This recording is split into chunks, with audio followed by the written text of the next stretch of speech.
ഇന്ന് പകൽക്കാലത്തെ വിചിന്തനത്തിനായി ചില വേദഭാഗങ്ങൾ വായിപ്പാൻ തക്കവണ്ണം ക്രിസ്തുയേശുവിൽ ആഗ്രഹിക്കുകയാണ്. For today's meditation, I'd like to take you to a few scripture portions. പുറപ്പാട് പുസ്തകം 28-ാം അധ്യായത്തിന്റെ 8-9 വാക്യങ്ങൾ, എബ്രായ ലേഖനം 9-ാം അധ്യായത്തിന്റെ 9-ാം വാക്യം, വെളിപ്പാട് പുസ്തകം 21-ാം അധ്യായത്തിന്റെ 22-ാം വാക്യം, 1 കൊരിന്ത്യർ 3-ാം അധ്യായത്തിന്റെ 16-ാം വാക്യം.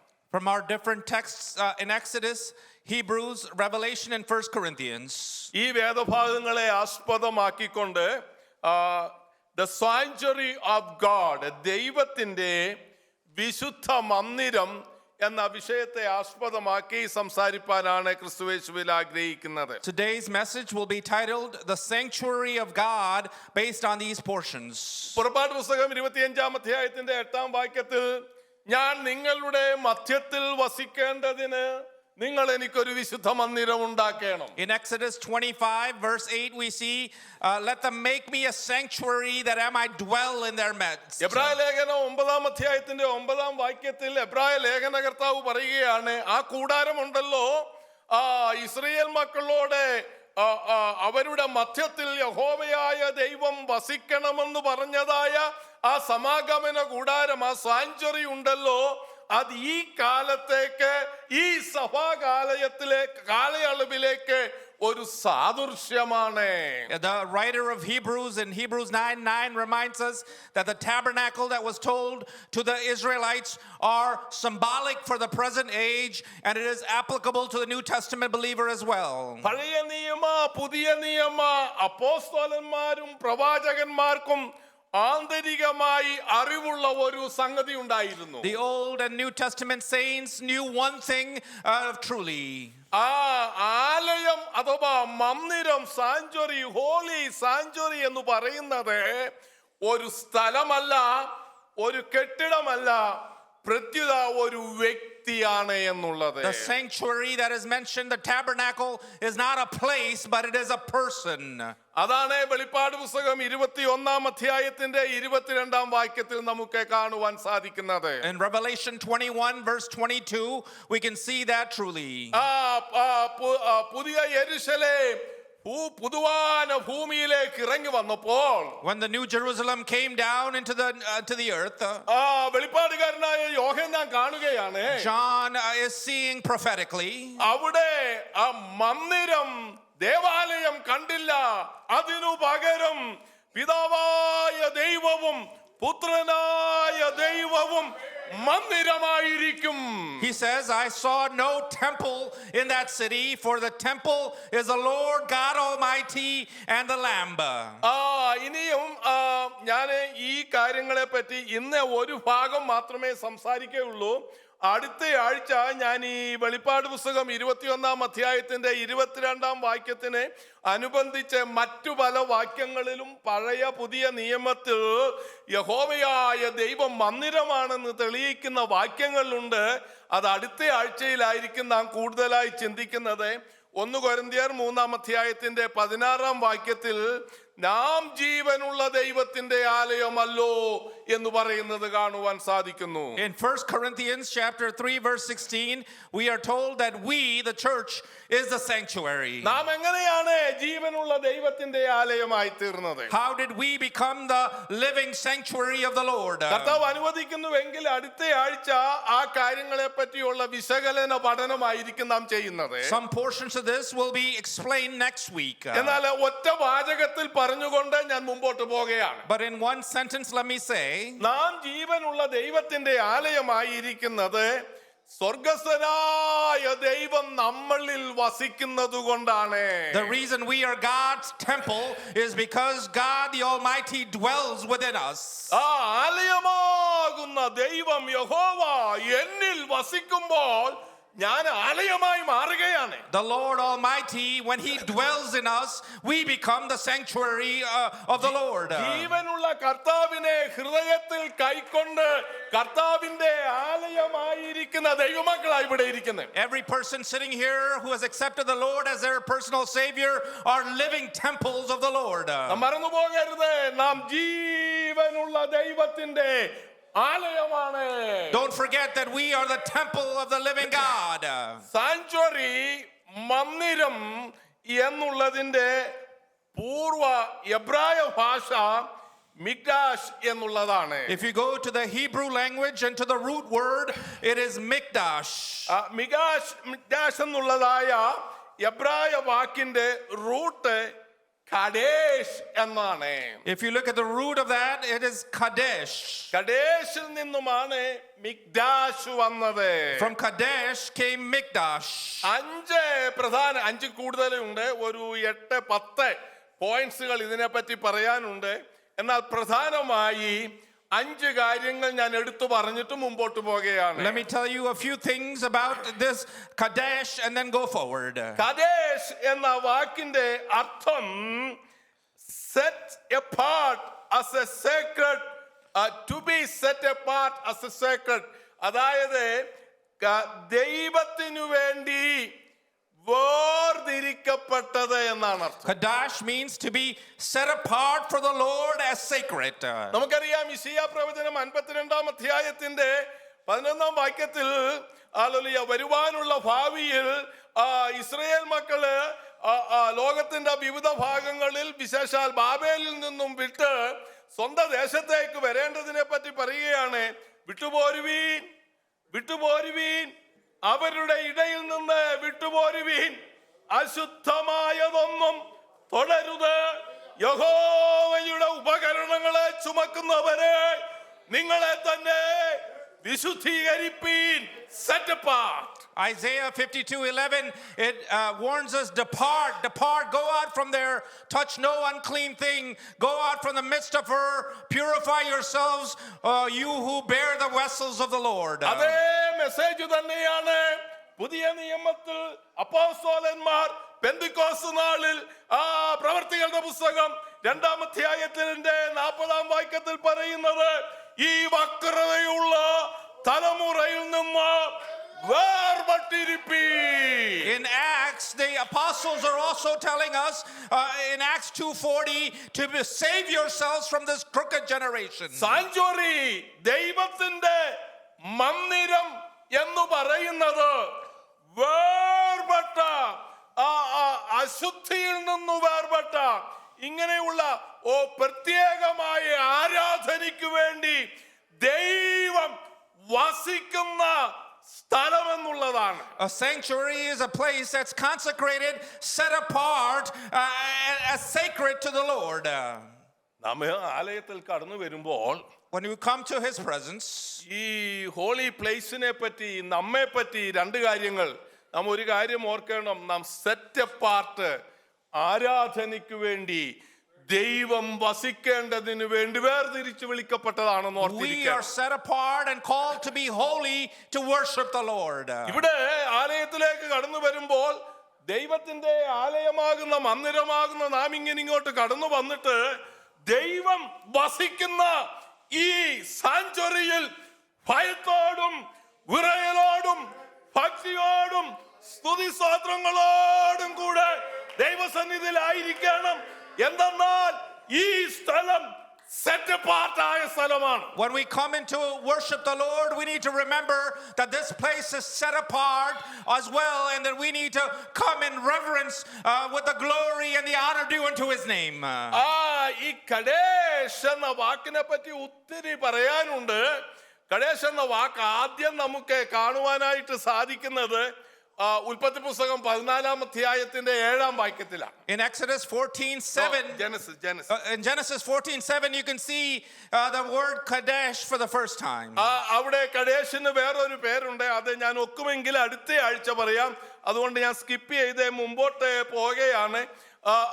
അവിടെ ഞാൻ ആ ഭാഗത്തേക്ക് കഡേഷ് എന്ന വാക്കിന്റെ അർത്ഥവും എൽമിഷാത്ത് എന്ന മറുപേരാണ് കഡേഷ് എന്നുള്ളത്. എൻമിഷാറ്റ് എന്നുള്ളതായ പേരിന്റെ അർത്ഥം the fountain of judgment or the eye of judgment എന്നാണ്. വേറൊരു ദിവസം ഞാൻ ആത്മാവ് നടത്തുന്ന അനുസരിച്ച് പറഞ്ഞുകൊള്ളാം. സമയലാഭത്തിനു വേണ്ടി മുമ്പോട്ട് പോകുകയാണ്. That name there is En Mishpat, and that is also meaning Kadesh, and I will touch on it as the Spirit leads another time. അമേലിയക്കര് താമസിച്ചിരുന്ന സ്ഥലമായിരുന്നു. That was a place the Amalekites used to live. അമേലിയക്കരെ ഓടിച്ചു കളഞ്ഞിട്ട് തോൽപ്പിച്ച് കളഞ്ഞിട്ട് പുറപ്പാട് പുസ്തകം 17-ാം അധ്യായത്തിൽ അമേരിക്കരുമായിട്ടുള്ള യുദ്ധം നമുക്ക് കാണുവാൻ സാധിക്കും. അവരെ തോൽപ്പിച്ചിട്ടാണ് ദൈവമക്കളെ കാദേശിൽ പാർക്കാനിടയായത്. Oh, they were defeated, the Amalekites, and that is how the people of God started to live there. You can see that in Exodus. അനേക പര്യായ പദങ്ങൾ കാദേശിനോടുള്ള ബന്ധത്തിൽ ഉണ്ടെങ്കിലും 5 കാര്യങ്ങൾ മാത്രമേ പറയുവാൻ ആഗ്രഹിക്കുന്നുള്ളൂ. അതിൽ ഒന്നാമതായി നാം ചിന്തിച്ചു കാദേശ് എന്നുള്ളത്. രണ്ടാമത്തെ ഭാഗത്തേക്ക് കടന്നു വരാം. First we thought about Kadesh, and there are many other meanings for this word. രണ്ടാമത്തെ വാക്ക് കിഡുഷ എന്ന വാക്കാണ്. കിഡുഷ എന്ന വാക്കിന് അതിന്റെ അർത്ഥം ഹോളിനെസ്, വിശുദ്ധി എന്നാണ്. The second word that it refers to is Kedusha, which means holiness or separation. കാദേശിന്റെ ഒരു പര്യായപദമാണ് കിഡുഷ എന്നുള്ളത്. Kedusha is a tributary meaning of Kadesh. രണ്ടും ഒരർത്ഥമാണ്, രണ്ടും ഒരു റൂട്ടിൽ നിന്നും വന്നിട്ടുള്ളതാണ്. Both have come from the same root. അതിന്റെ അർത്ഥം കർത്താവിന് വേണ്ടി വേർതിരിക്കപ്പെട്ടതു മാത്രമല്ല, കർത്താവിന് വേണ്ടി വേർതിരിക്കപ്പെട്ടത് എങ്ങനെയായിരിക്കണം? വിശുദ്ധമായിരിക്കണം. It says not only are we to be set apart for the Lord, but we need to be holy in that separation. പഴയ നിയമത്തിലും പുതിയ നിയമത്തിലും എത്ര വാക്യങ്ങളാണ് അതിനുള്ളത്. In the New and the Old, we had so many verses to say that. കർത്താവ് Israel മക്കളോട് പറയുകയാണ്, ഞാൻ വിശുദ്ധനായിരിക്കുകയാൽ നിങ്ങളും വിശുദ്ധരായിരിപ്പീൻ. Be holy, for I am holy, is being told to the Israelites. അപ്പോസ്തലനായ പത്രോസ് അതെടുത്ത് പത്രോസിന്റെ ലേഖനത്തിൽ പറയുകയാണ്. 1 പത്രോസ് 1:16 മറ്റു പലയിടങ്ങളിലും കാണുന്നു, ഞാൻ വിശുദ്ധനായിരിക്കുകയാൽ നിങ്ങളും വിശുദ്ധരായിരിപ്പീൻ. Again, First Peter, it says, be holy, for I am holy. ദൈവത്തിന്റെ കാദേശാകുന്ന നാം ഒന്നാമതായി സെറ്റപ്പാർട്ട് ആയിട്ടുള്ളവരാണ്, വേർതിരിക്കപ്പെട്ടവരാണ്. രണ്ടാമതായി നാം ആരാണ്? വിശുദ്ധരാണ്. We who are the Kadesh of God needs to be first set apart, and second we need to be holy. മൂന്നാമതായി കഡേഷ് എന്ന വാക്കിൽ നിന്നുമാണ് കിഡുഷ്മിൻ എന്ന മൂന്നാമത്തെ വാക്ക് കടന്നു വന്നിരിക്കുന്നത്. Third is the tributary word Kiddushin. കിഡുഷിൻ എന്ന വാക്കിന്റെ അർത്ഥം ഉടമ്പടി, കവണന്റ്, ട്രീറ്റ്മെന്റ്, ട്രീറ്റി എന്നൊക്കെയാണ്. That means betrothal or covenant or treaty. ബിത്രോത്ത് എന്ന വാക്ക് ഈ കിഡുഷിൽ നിന്നുമാണ് വന്നിട്ടുള്ളത്. Betrothal, the word came from Kiddushin. നമുക്കറിയാം ബിത്രോത്ത് എന്ന് പറഞ്ഞാൽ ഒരു പുരുഷനും സ്ത്രീയും വിവാഹ ഉടമ്പടിയാൽ ഒന്നിച്ചാകുന്നതിനാണ് ബിത്രോത്ത് എന്ന് പറയുന്നത്. When a man and a woman decides to get married as husband and wife, they come to a betrothal. കഡേഷ് എന്ന വാക്കിന് അതിന്റെ മൂന്നാമത്തെ അർത്ഥമെന്ന് പറയുന്നത് ദൈവവും നാമും ഒന്നായി ചേരുക എന്നുള്ളതാണ്. The third tributary meaning, Kiddushin, means God and man had come into an agreement or betrothed. അതാണ് തിരുമേശയിൽ നാം പങ്കുകൊണ്ടത്. That is what we experienced through the Lord's table. അപ്പോസ്തലന്മാർ എമ്മൗസിലേക്ക് പോയപ്പോൾ യേശു തമ്പുരാനോട് പറയുകയാ കൂടെ പാർക്കാനായിട്ട്. The apostles, when they saw Jesus on the road to Emmaus, they said, can you stay with us? ലവോദിക്ക സഭയ്ക്ക് 3-ാം അധ്യായത്തിന്റെ 20-ാം വാക്യത്തിൽ എഴുതുമ്പോൾ ഇങ്ങനെയാണ് പറയുന്നത്, കർത്താവ് നിങ്ങളുടെ വാതിക്കൽ നിന്ന് മുട്ടുന്നു, നിങ്ങളുടെ ഹൃദയ കവാടം കർത്താവിന് വേണ്ടി തുറന്നു കൊടുത്താൽ അവൻ നിങ്ങളുടെ ഉള്ളിൽ വന്ന് നിങ്ങളോടും അവനോടും കൂടെ എന്ത് കഴിക്കുന്ന അത്താഴം കഴിക്കും. To the church in Laodicea, it is said, behold, I stand at the door and knock. If you would open and invite me in, I will come in and sup with you. വേർതിരിക്കപ്പെട്ട ദൈവജനം, Children of God that are separated, വിശുദ്ധിയിൽ കാക്കപ്പെടുന്ന ദൈവജനം, the children of God that are in holiness, ദൈവത്തിന്റെ മന്ദിരമാകുന്ന ദൈവജനം, children of God that are the temple of the living God, വേർതിരിക്കപ്പെട്ട വിശുദ്ധ സ്ഥലത്തേക്ക് കടന്നു വന്ന് when they come into the separated place, ദൈവവും അവരും കൂടെ ഒന്നായി തീരുന്നു. Oh. ദൈവവും അവരും കൂടെ ഒരു അനുഗ്രഹിക്കപ്പെട്ട കൂട്ടായ്മ ഉണ്ടാകുന്നു. ഇതാണ് ആരാധന. They come into a fellowship, God and man, and that is worship. അതുകൊണ്ടാണ് ആരാധനയുടെ മകുട ഭാഗമായി എല്ലാ ആഴ്ചയിലും നമുക്ക് തിരുമേശയുള്ളത്. That is why we have the Lord's table every week as an important part of worship. നാലാമതായി കാദേശ് എന്നതിന്റെ വേറെ ഒരു ചാനൽ മീനിങ് എന്ന് പറയുന്നത് കാഡീഷ് അഥവാ അതിന്റെ അർത്ഥം സാന്റിഫിക്കേഷൻ എന്നുള്ളതാണ്. Another tributary meaning is Kadesh, which means sanctification. Sanctification എന്ന് പറഞ്ഞാൽ ഇന്ന് രാവിലെ പ്രിയ എബി നല്ലവണ്ണം അതിനെപ്പറ്റി സംസാരിച്ചു. സാന്റിഫിക്കേഷൻ എന്ന് പറഞ്ഞാൽ വിശുദ്ധീകരണം എന്നുള്ളതാണ്. We already heard from Brother Ebby about sanctification, and that is being made holy. ദൈവത്തിനു വേണ്ടി വിളിച്ചു വേർതിരിക്കപ്പെട്ടവർ ദിനം തോറും സദാസമയം വിശുദ്ധിയിൽ കാക്കപ്പെടേണ്ടതിനെ വിശുദ്ധീകരിക്കപ്പെട്ടുകൊണ്ടേയിരിക്കണം. Oh, the people of God that are called to be his bride needs to sanctify themselves daily. അഞ്ചാമതായിട്ടുള്ളത് നിങ്ങൾ എല്ലാവരും വളരെ ശ്രദ്ധയോടുകൂടെ ഞാൻ ഉൾപ്പെടെ കേൾക്കേണ്ടതാണ്. The last one, pay attention closely. കിഡൂഷ് എന്ന വേറൊരു ട്രിബ്യൂട്ടറി നാമമാണ് കാഡിഷ് എന്ന വാക്കിൽ നിന്നും നമുക്ക് കാണുവാൻ സാധിക്കുന്നത്. എല്ലാം സെയിം വാക്കിൽ നിന്നും വന്നാണ്. From that same word you can see another tributary, kiddush. കിഡൂഷ് എന്ന വാക്കിന്റെ അർത്ഥം സേക്രഡ്, പവിത്രമായ, അതിവിശുദ്ധമായ എന്നൊക്കെയാണ്. That means a sacred time or most important time. എന്ന് പറഞ്ഞാൽ നാം ആലയത്തിലേക്ക് കടന്നു വന്ന് കാല് കുത്തുന്ന സമയം മുതൽ ഇവിടെ നിന്ന് പോകുന്ന സമയം വരെ എന്താ സമയമാ? സേക്രഡ് ടൈമാണ്. എന്താ സമയമാണ്? സേക്രഡ് ടൈമാണ്. എന്നെ പോലെയുള്ള പ്രായമുള്ളവർക്കൊക്കെ പലപ്പോഴും ഒക്കെ ടോയ്ലറ്റ് ഉപയോഗിക്കേണ്ട കാര്യമുണ്ട്. ഞങ്ങൾ പോയിട്ട് അവിടെ നിന്ന് വർത്താനം പറഞ്ഞുകൊണ്ടിരിക്കുകയല്ല, പോയിട്ട് ഞങ്ങൾ പെട്ടെന്ന് ഇവിടെ വരികയാണ് ചെയ്യുന്നത്. Kiddush means sacred time, and the moment you come into the end, you need to have sacred time, worship time with the Lord. ആരാധനയ്ക്ക് കടന്നു വന്നാൽ ആരാധന കഴിയുന്നതുവരെയും സേക്രഡ് ടൈമാണ്. സേക്രഡ് ടൈമാണ്. Sacred time. From the time you walk in to the end, it is sacred time with the Lord in worship. അവിടെ കളിക്കാൻ നമുക്ക് സമയമില്ല. We don't have time to play. അവിടെ കൊരള പറയുവാൻ നമുക്ക് സമയമില്ല. We don't have time to joke around. അവിടെ അതും പറയുവാൻ നമുക്ക് സമയമില്ല. We don't have time for nonsense. ഇത് കർത്താവിന് വേണ്ടി വേർതിരിക്കപ്പെട്ട സമയമാണ്. This is a time separated unto the Lord.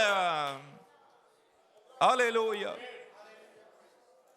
പ്രസംഗിക്കുമ്പോഴും when you preach, സാക്ഷി പറയുമ്പോഴും, testimony time, ബൈബിൾ ക്ലാസ് നടത്തുമ്പോഴും, Bible class time, ഇത് സേക്രഡ് ടൈമാ. സേക്രഡ് ടൈമാ. സേക്രഡ് ടൈമാ. this is sacred time. Remember that. കുഞ്ഞുങ്ങളുടെ ഇംഗ്ലീഷ് പാട്ട് പാടുമ്പോൾ സേക്രഡ് ടൈം മാറത്തില്ല കേട്ടോ. Oh, when the praise and worship in English is going on, it doesn't change. നമ്മുടെ കൊച്ചു കുഞ്ഞുങ്ങളൊക്കെ ഉള്ളവർക്ക് വെളിയിൽ പോകേണ്ട ആവശ്യമുണ്ട്, കാര്യങ്ങളൊക്കെ ഉണ്ട്. അതൊക്കെ ഒടേതമ്പുരാൻ നല്ലവണ്ണം അറിയുന്നു. I know some of you have to go out for various important needs. എന്നാൽ സേക്രഡ് ടൈമായി ദൈവസന്നിധിയിൽ കടന്നു വന്നിട്ട് സമയം വൃഥാവായി ഉപയോഗിക്കരുത്. But don't come into that sacred time of worship with the Lord and waste your time. Hallelujah. Kadesh ഒത്തിരി കാര്യങ്ങൾ പഠിക്കാനുണ്ട്. There's many things to learn about Kadesh. രണ്ട് കാര്യങ്ങൾ കൂടെ എനിക്ക് പറഞ്ഞിട്ട് ഞാൻ പെട്ടെന്ന് മുമ്പോട്ട് പോകുവാൻ ആഗ്രഹിക്കുകയാണ്. Let me say two more things and go forward. Israel മക്കളുടെ മരുഭൂ പ്രയാണത്തിൽ യഹോവയായ ദൈവം അവരെ കൽപ്പിച്ചാക്കി പാളയം ഇറങ്ങുവാൻ ആക്കിയ ഒരു സ്ഥലമാണ് Kadesh. Kadesh is a place that the people of Israel, in their journey, the Lord made them stay over there. സംഖ്യാപുസ്തകം 13-ാം അധ്യായത്തിന്റെ 26-ാം വാക്യം വായിക്കുമ്പോൾ, if you go to the book of Numbers, you can see 13:26. 13-ാം അധ്യായത്തിൽ വാഗ്ദത്ത ദേശം ഒറ്റു നോക്കുവാനായിട്ട് 12 പേരെ അയച്ചത് കാദേശ് ബർണയിൽ നിന്നുമാണ്. The people, the spies were sent out to from Kadesh Barnea to look out and see the land.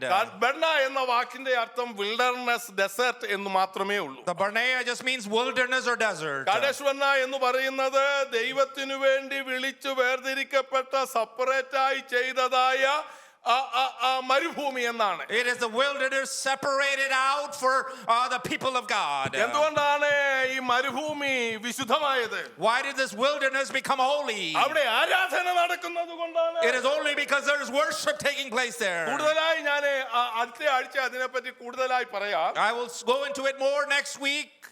രണ്ട് കാര്യങ്ങൾ കൂടെ കാദേശിനെ പറ്റി പറഞ്ഞ് ഇന്നത്തെ ശുശ്രൂഷ ഞാൻ ഇവിടെ അവസാനിപ്പിക്കുവാൻ ക്രിസ്തുയേശുവിൽ ആഗ്രഹിക്കുകയാണ്. Let me say a couple of more things about Kadesh and close. ഈ 13-ാം അധ്യായം മുതൽ നാം പഠിക്കുമ്പോൾ ഇസ്രായേലിന്റെ കഠിന പിന്മാറ്റമാണ് കാണുന്നത്. From Numbers 13 onwards, you can see the backsliding of the people of Israel. 12 പേരും അടങ്ങി വന്നിട്ട് യോശുവയും കാലേബും ഒഴിച്ച ബാക്കി 10 പേരും പറഞ്ഞ report അവിശ്വാസത്തിന്റെ റിപ്പോർട്ടായിരുന്നു. Everyone except Joshua and Caleb brought a report of unbelief. ഈ അവിശ്വാസത്തിന്റെ റിപ്പോർട്ട് കൊണ്ടാണ് പഴയ നിയമ ഇസ്രായേൽ മരുഭൂമിയിൽ 40 വർഷം ഇങ്ങനെ നടക്കേണ്ടി വന്നത്. And that became the reason that they had to go around in the desert for 40 years. പിന്നെ 20-ാം അധ്യായം 25-ാം അധ്യായത്തിലെ ഒത്തിരി ഭാഗങ്ങളിൽ കാദേശിനെ പറ്റി പറയുന്നു. In 20 and 21 many portions it talks about Kadesh. Kadesh 20-ാം അധ്യായത്തിൽ 2-3 കാര്യങ്ങൾ ഞാൻ ഓർപ്പിക്കാൻ ആഗ്രഹിക്കുക. Let me remind you a couple of things in Numbers 20. 20-ാം അധ്യായത്തിന്റെ 5-ാം വാക്യം. In verse 5, 5-ാം വാക്യത്തിൽ കാണുന്നത് ഇസ്രായേൽ മക്കൾ ദൈവത്തോടെ മോശയോടും പിറുപിറുത്ത് പറയുകയാണ്. ഈ വല്ലാത്ത ദേശമെന്നാണ് മലയാളത്തിൽ പറഞ്ഞിരിക്കുന്നത്. എന്നാൽ ഇംഗ്ലീഷിൽ കൊടുത്തിരിക്കുന്നത് ഈ ഈവിൾ പ്ലേസ് എന്നാണ്. The people of Israel started to murmur against Moses and said, "Why did you bring us out of Egypt into this evil place?" എന്തുകൊണ്ടാണ് ഈ മരുഭൂമിയിൽ ഈ ഈവിൾ ഈ ദുഷ്ടത നിറഞ്ഞ സ്ഥലത്ത് ഞങ്ങളെ കൊണ്ടുവന്നത്? Why did you bring us into this evil place in this wilderness? ഒരു കമ്പാരിറ്റീവ് സ്റ്റഡിക്ക് വേണ്ടിയാണ് ആദ്യം കാദേശ് എന്ന പേരിന്റെ 5 അർത്ഥങ്ങൾ പറഞ്ഞത്. In order to do a comparison study is why I brought up the meanings of the name Kadesh. ഇപ്പോൾ ഈ വേർതിരിക്കപ്പെട്ട വിശുദ്ധമായ ആരാധനയ്ക്ക് വേണ്ടി സമർപ്പിക്കപ്പെട്ട ദൈവം വസിക്കുന്ന ഈ അമാലേക്കരെ ഓടിച്ച ദൈവം എല്ലാ വിജയവും കൊടുത്ത ഈ സ്ഥലം ഇപ്പോൾ ഈ വിശുദ്ധ സ്ഥലം എന്തായിട്ട് മാറി? Now this place of separation, holiness, betrothal, sanctification has now turned into what kind of place? നിങ്ങൾ പറ. Tell me. Evil place, വല്ലാത്ത സ്ഥലമാണ്. The holy place has now turned into an evil place. ഇത് ദൈവമാണോ ചെയ്തത്? Did God do this?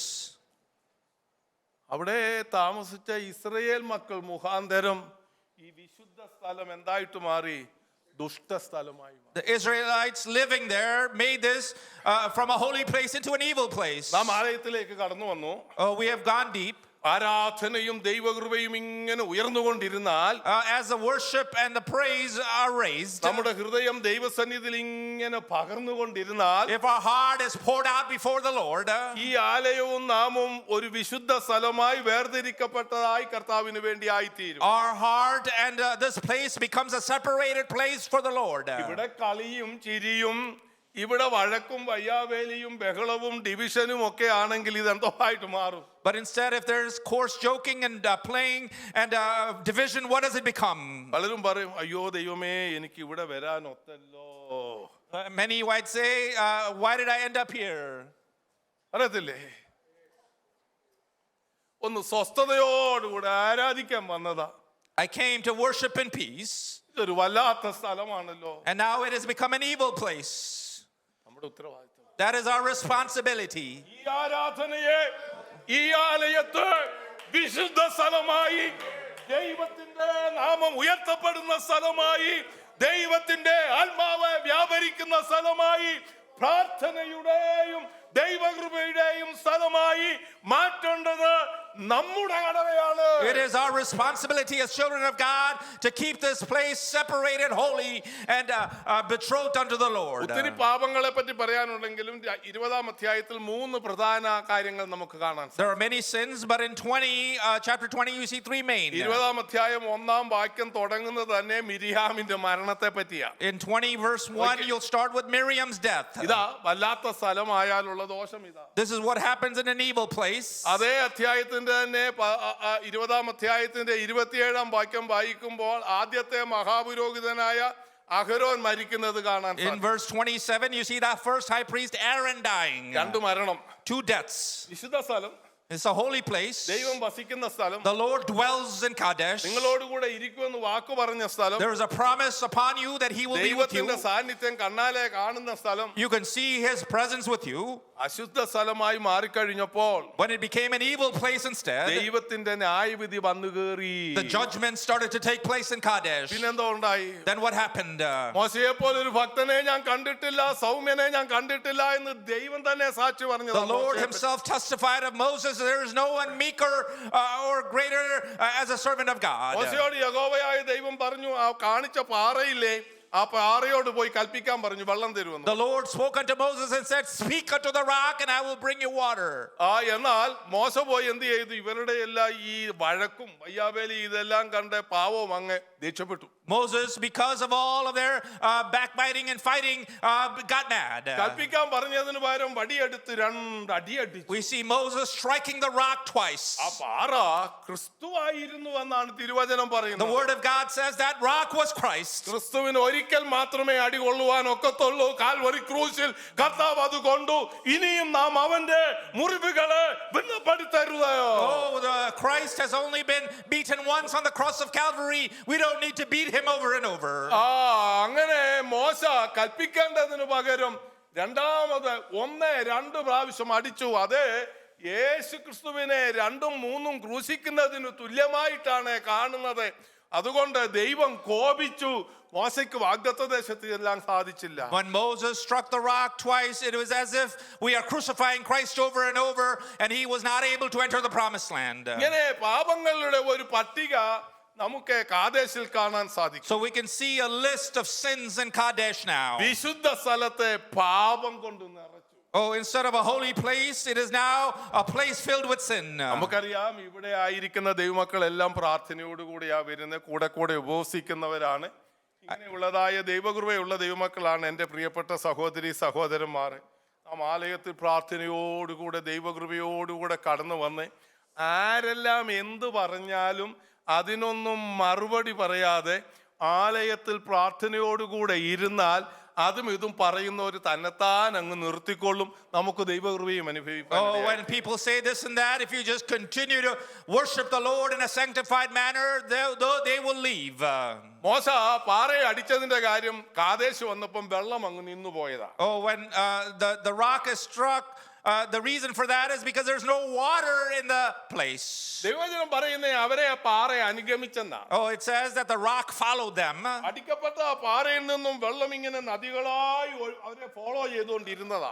From the place that was hit once, there was the water flowing and following them. സങ്കീർത്തനങ്ങളിൽ എഴുതിയിരിക്കുന്നത് പാറയെ അടിച്ചപ്പോൾ വെള്ളം പുറത്തു ചാടി അത് തോടുകളായി നദികളായി ഓരോരുത്തരുടെയും പാളയത്തിൽ കൂടി ഇങ്ങനെ ഒഴുകിക്കൊണ്ടിരിക്കുക. When that rock was struck, there was water flowing and went to the household of all the people. ഈ പാളയത്തില് ഈ വെള്ളം നിന്നപ്പോൾ ആദ്യം അവർ ചെയ്യേണ്ടത് എന്തായിരുന്നു? When the water stops in their place of dwelling, what should they have done first? മോശയോടും അഹരോനോടും ദൈവത്തോടും പിറുപിറുക്കാതെ, കർത്താവേ ഈ വെള്ളം നിൽക്കാനുള്ള കാരണം ഞാനാണോ എന്ന് ചിന്തിക്കേണ്ടതായിരുന്നു. Instead of murmuring against the leadership and Moses and Aaron, they should have thought, is it because of me that the water stopped? നമ്മളാരും ഒട്ടും കുറവൊന്നുമല്ല. I know we're not any different. അല്ലേ, ആരാധന ഒക്കാതെ വന്നാൽ എല്ലാം കൂടെ ആരുടെ തലയിൽ ചെല്ലും? നമ്മുടെ പാസ്റ്ററുടെ തലയിൽ ചെല്ലും. When the worship doesn't go right, you blame the pastor. ഇന്ന് ലീഡ് ചെയ്ത് ഒത്തില്ല, Something was wrong with the ഇന്ന് leading. പ്രസംഗം ഒത്തില്ല, The message was not right. ഇന്ന് സാക്ഷ്യം ഒത്തില്ല. The testimony wasn't right. ഇങ്ങനെ ഓരോന്ന് നാം ഇങ്ങനെ We പറഞ്ഞുകൊണ്ടിരിക്കും. murmur and complain. ഒരിക്കലും നാം നമ്മെ തന്നെ ഒന്ന് ശോധന We ചെയ്യത്തില്ല. never examine ourselves. ഇന്ന് എനിക്ക് അനുഗ്രഹം പ്രാപിക്കാഞ്ഞതിന്റെ കുറ്റം ഞാൻ തന്നെയാണെന്ന് ഒന്ന് ചിന്തിപ്പാൻ എനിക്ക് കഴിഞ്ഞിരുന്നെങ്കിൽ എന്ത് How നന്നായിരുന്നു. good it would be if we wondered the reason I wasn't blessed today is because of my problem. അവരെ അനുഗമിച്ച പാറയിൽ നിന്നും വെള്ളം ഒഴുകാഞ്ഞ കാരണം എന്തായെന്ന് ദൈവത്തോടാ ചോദിക്കേണ്ടത്. They needed to ask God, why was the water not flowing out of the rock anymore? ഒത്തിരി കാര്യങ്ങൾ പറയാനുണ്ട്. There's so many things to say about വെള്ളം that. നിന്നതിന്റെ കാരണങ്ങൾ പലത് പറയാനുണ്ട്. There's many reasons the water stopped. ഒന്ന് അവരുടെ അവിശ്വാസമാണ്. One was their unbelief. ആ സ്ഥലത്തെ അവരൊരു ഒരു അവിശ്വാസത്തിന്റെ ഒരു ദുഷ്ടതയുടെ സ്ഥലമാക്കി മാറ്റി. They have turned this holy place into an evil place of unbelief. പിന്നെ രണ്ടാമതായി Second, ഒരു 4 മണിക്കൂറുടെ മുമ്പോട്ട് പോയാൽ അവർക്ക് വേണ്ടി ദൈവം വാഗ്ദത്തം ചെയ്ത കിണർ അവിടെ കിടപ്പുണ്ട്. oh, the well that was promised for them would have been there for hours further. അതിനെപ്പറ്റി ഞാൻ ഇപ്പോൾ വിവരിക്കുന്നില്ല. വിവരിച്ചാൽ എനിക്ക് മുമ്പോട്ട് പോയി ഈ വിഷയം തീർക്കാനൊക്കെ. I cannot complete the message if I go into that. വിശ്വാസത്താൽ ദൈവം മുമ്പിൽ വെച്ചിരിക്കുന്നത് നാം കാണണം. Oh, by faith we need to see what is in front of us that the Lord has prepared. മുമ്പോട്ട് പോയാൽ ചില ദിവസങ്ങൾ കൂടെ ഞാൻ കഷ്ടത അനുഭവിച്ചാൽ എന്റെ പ്രവാസ ജീവിതത്തിൽ ദുഃഖവും പ്രയാസവും ഞാൻ ഇച്ചിരി കൂടി അനുഭവിച്ചാൽ എന്റെ മുമ്പിൽ നല്ല ഒരു നാളെയുണ്ട്. എന്റെ മുമ്പിൽ നല്ലൊരു ദിവസം ദൈവം ഒരുക്കി വെച്ചിട്ടുണ്ട് എന്ന് വിശ്വാസത്താൽ നാം കാണണം. By the eyes of faith we need to see, even if I suffer a few days, that there is a blessed hope laid out before me by the Lord. ദൈവവചനം നമ്മെ പഠിപ്പിക്കുന്ന ഒരു കാര്യമുണ്ട്. There is a word that the word teaches us. Israel മക്കൾ 40 സ്ഥലത്താണ് പാളയം അടിച്ചത്. There are 40 places that they camped. 41, 42 എന്നൊക്കെ 42 വരെ നമുക്ക് എണ്ണാനുണ്ട്. Even up to 42 people count. ഈ 40 സ്ഥലത്തും അവർ പാളയം അടിച്ചത് ദൈവത്തിന്റെ തേജസ് പാളയത്തിൽ നിന്ന് പൊങ്ങുമ്പോഴും ദൈവത്തിന്റെ തേജസ് അവരുടെ മുമ്പോട്ട് പോയിട്ട് ദൈവത്തിന്റെ ഷെക്കൈന എവിടെ നിൽക്കുന്നുവോ അവിടെയാ പാളയം അടിച്ചത്. They were following the instructions of the Lord when the Shekinah would lift and where it would stop. എന്താണ് അതിന്റെ അർത്ഥം മനസ്സിലാക്കുന്നത്? What do you mean by that? ദൈവത്തിന്റെ തേജസ് അവർക്ക് പാർക്കാൻ വേണ്ടി നിന്ന സ്ഥലമാണ് കാദേശ് എന്നാ. So Kadesh was a place that the glory of the Lord stopped for them to encamp. ദൈവത്തിന്റെ പദ്ധതിയിലുള്ള സ്ഥലമായിരുന്നു Kadesh. Kadesh was in the plan and the purpose of God. ദൈവത്തിന് ഏതോ ഉദ്ദേശം കാദേശിനെ പറ്റി ഉണ്ടായിരുന്നു. God has some plan regarding Kadesh. ഇതൊന്നും ഗ്രഹിക്കാതെ Instead of understanding or comprehending, മോശയോടും അഹരോനോടും വഴക്കുണ്ടാക്കിയ they are fighting against Moses and Aaron. ദൈവത്തിന്റെ ഉദ്ദേശം എന്തെന്ന് ഗ്രഹിക്കാത്തത് കൊണ്ടാണ് പലപ്പോഴും നാം പിറുപിറുക്കുന്നത്. Many times we murmur because we do not understand the plan and the purpose of the Lord. നമ്മുടെ ജീവിതത്തിലെ താൽക്കാലികമായ കഷ്ടതയും പ്രയാസവും അതിന്റെ പിമ്പിൽ ദൈവത്തിന് ഒരു പദ്ധതിയുണ്ട്. The Lord has a plan behind every pain and suffering we go through. കാദേശിനെ പറ്റി ദൈവത്തിന് വലിയ പദ്ധതിയാവുള്ളൂ. Oh, God had a great plan regarding Kadesh. കർത്താവ് മഹത്വത്തിൽ പ്രത്യക്ഷനാകുമ്പോൾ When the Lord appears in his glory, ഈ ഭൂമിയെ ഒക്കെ കിടുകിട വിറയ്ക്കുമെന്നാണ് എഴുതിയിരിക്കുന്നത്. the word of the Lord says that this earth will tremble. താഴ്വരകൾ പൊങ്ങി വരും. The valleys would rise up. The mountains will go down. മരുഭൂമിയിൽ ഉദ്യാനം ഉണ്ടാകും. Oh, in the desert there will be water. Gardens ഈ ഗാർഡൻസ് ഉണ്ടാകാനുള്ള കാര്യം എന്താണ്? മരുഭൂമിയിൽ ഉറവകൾ ഉണ്ടാകുന്നത് കൊണ്ടാണ്. Oh, in the gardens there is fountains that take place. That is why there's gardens. വാഴ്ചയിൽ കർത്താവ് ഈ ഭൂമിയെ വാസം ചെയ്ത് ഈ ലോകത്തെ അടക്കി രാജാതി രാജാവായി വാഴുമ്പോൾ കാദേശിനെ പറ്റി എഴുതിയിട്ടുണ്ട്. In the millennial reign, when the Lord reigns, about Kadesh it is written. യെഹെസ്കേൽ പ്രവചനം 47 അധ്യായത്തിന്റെ 19, യെഹെസ്കേൽ പ്രവചനം 48 അധ്യായത്തിന്റെ 27, ഈ 28 ഈ വേദഭാഗങ്ങളിൽ കാദേശ് വെള്ളമെന്നാ കൊടുത്തിരിക്കുന്നത്. Kadesh water is what is said in the prophetical portions. വാഴ്ചയിൽ എലതും പലതും തകർന്നു പോകുമ്പോൾ ഈ മരുഭൂമിയായിരുന്ന വല്ലാത്ത സ്ഥലമെന്ന് പറഞ്ഞ ദേശം ദൈവം ഒരു മനോഹരമായ ഫലഭൂയിഷ്ടമായ ദേശമായി മാറ്റാൻ പോകുകയാണ്. Oh, this evil place that was mentioned is now going to be turned into a fruitful garden by the waters according to prophecy in the millennial reign. കാണണം പ്രിയമുള്ളവരെ, കാണണം ഇത്. Oh, children of God, see that with your eyes. നമുക്കിത് വീക്ഷിക്കാൻ സാധിക്കും. Oh, can you see it with your spiritual eyes? നമ്മുടെ കുഞ്ഞുങ്ങളെ നോക്കി hallelujah, ഈ കുഞ്ഞൊരു മരുഭൂമിയല്ല, ഈ കുഞ്ഞൊരു ഉദ്യാനമായി മാറാൻ പോകുകയാണ്. ചില ഉറവകൾ ഈ കുഞ്ഞിൽ നിന്ന് പൊട്ടി പുറപ്പെടാൻ പോകുകയാണ്. നാം ആത്മാവിൽ കാണണം. Oh, we need to see in the spirit that this child is not a wilderness, but there will be fountains that come out of that child, and that he will be a garden. ഞാൻ പോകുന്ന ഈ മരുഭൂമിക്ക് ഒരു വ്യത്യാസം വരാൻ പോകുകയാണ്. There is going to be a difference in the desert that I carry on ഇവിടെ with. നിന്ന് ചില ഉറവകൾ പൊട്ടി പുറപ്പെടാൻ പോകുകയാണ്. There is going to be some fountains, springs that come out of this. കിഴക്കോട്ടും തെക്കോട്ടും പടിഞ്ഞാട്ടും വടക്കോട്ടും അത് ഒഴുകുവാൻ പോകുകയാണ്. Oh, to the north and to the south and to the east and the west it will flow. കാദേശിൽ കാദേശിനെ ഇനി burner അഥവാ മരുഭൂമി എന്നല്ല, കാദേശിനെ വെള്ളം ഉറവയുള്ള സ്ഥലമെന്നാണ് അറിയപ്പെടുന്നത്. Oh, Kadesh will not be no longer Kadesh Barnea, but Kadesh water. Hallelujah.